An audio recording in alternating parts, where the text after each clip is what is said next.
Tonight I'm going to read another story from the Tall Book of Christmas. Christmas Through a Knothole by Katherine Gibson. Old Hans was the best wood carver in all the land. But just 3 weeks before Christmas, he was thrown into jail. Again and again he had been told not to hunt in the king's own hunting ground. But Hans's mouth would water for the taste of roast rabbit, and to the king's lands he would go and set up his traps. This time, alas, Hans was caught. The jailer was a kind man. Since Hans was old, he let him have a fire and some wood to carve. But Hans was very unhappy. To be in jail on Christmas when all the village was making merry. Hans lived all alone, but he had a good friend named Gretchen. Gretchen was 7 years old and had big gray eyes and long, smooth yellow hair in 2 long pigtails. Gretchen also had a little brother named Max. He was as round and brown as she was pink and white. He was as naughty and full of laughter as she was quiet and thoughtful. "Oh, Max," Gretchen said to her brother, "what shall we do? Poor Uncle Hans is in jail just for hunting rabbits. He always has his Christmas dinner with us, and now he won't have any, not a bite." "And worse than that," said Max, "we won't get any toys."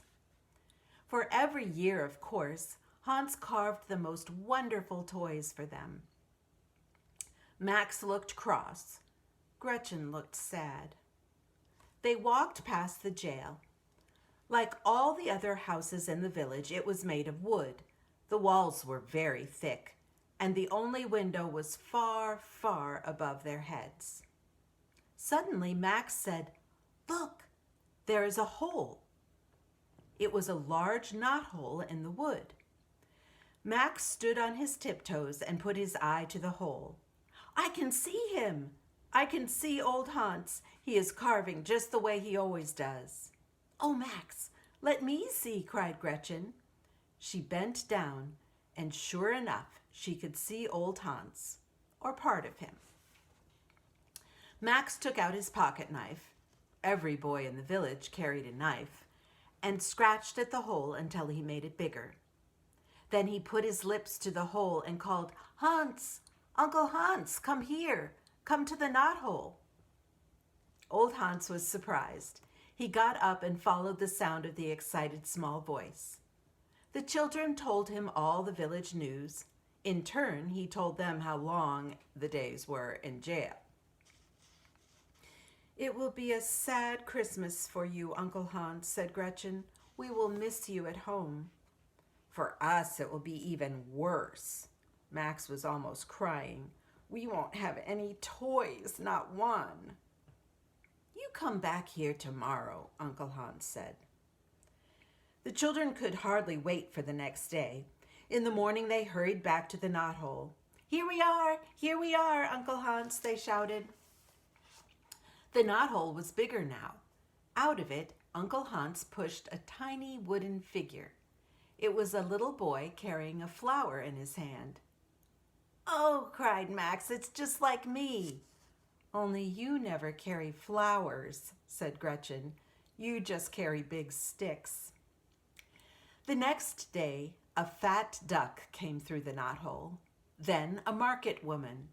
"Why," said Gretchen, "that is old Martha." Day after day, the tiny carved figures came through the knothole. At last, the children had a whole village, and not one toy was more than 3 inches high. "Uncle Hans has done so much for us," said Gretchen. "I wonder, can we make him a knothole Christmas dinner?" They talked with their mother, and this is what they did. They wrapped some fine pieces of roast goose into long, thin bundles, 4 of them. They took some long, thin sausages that Hans liked ever so much. Gretchen baked some rolls. They were a very funny shape, not very different from the sausages, long and thin. Even the Christmas cakes were rolled up tight with sugar and nuts inside. And a tall, thin candle, a Christmas candle. I will make it myself, said Max. And he did. Christmas Eve came. There was snow on the pointed roofs of the houses and on the pointed tops of the fir trees. Just as the lights were lit, Max and Gretchen went to the jail. They called old Hans. He came and gave them the prettiest toy of all. It was a funny, fat little fellow with a star on his head. A Christmas angel. Then Max pushed and Gretchen pushed, and soon Hans's Christmas dinner was inside the jail. Last of all, Max pushed through the candle. Made it myself, he said proudly, jumping up and down. The children said they had never had such toys, never, and they loved them because they were so tiny. And Hans said the best dinner he ever had was the Christmas dinner through a knothole. The end.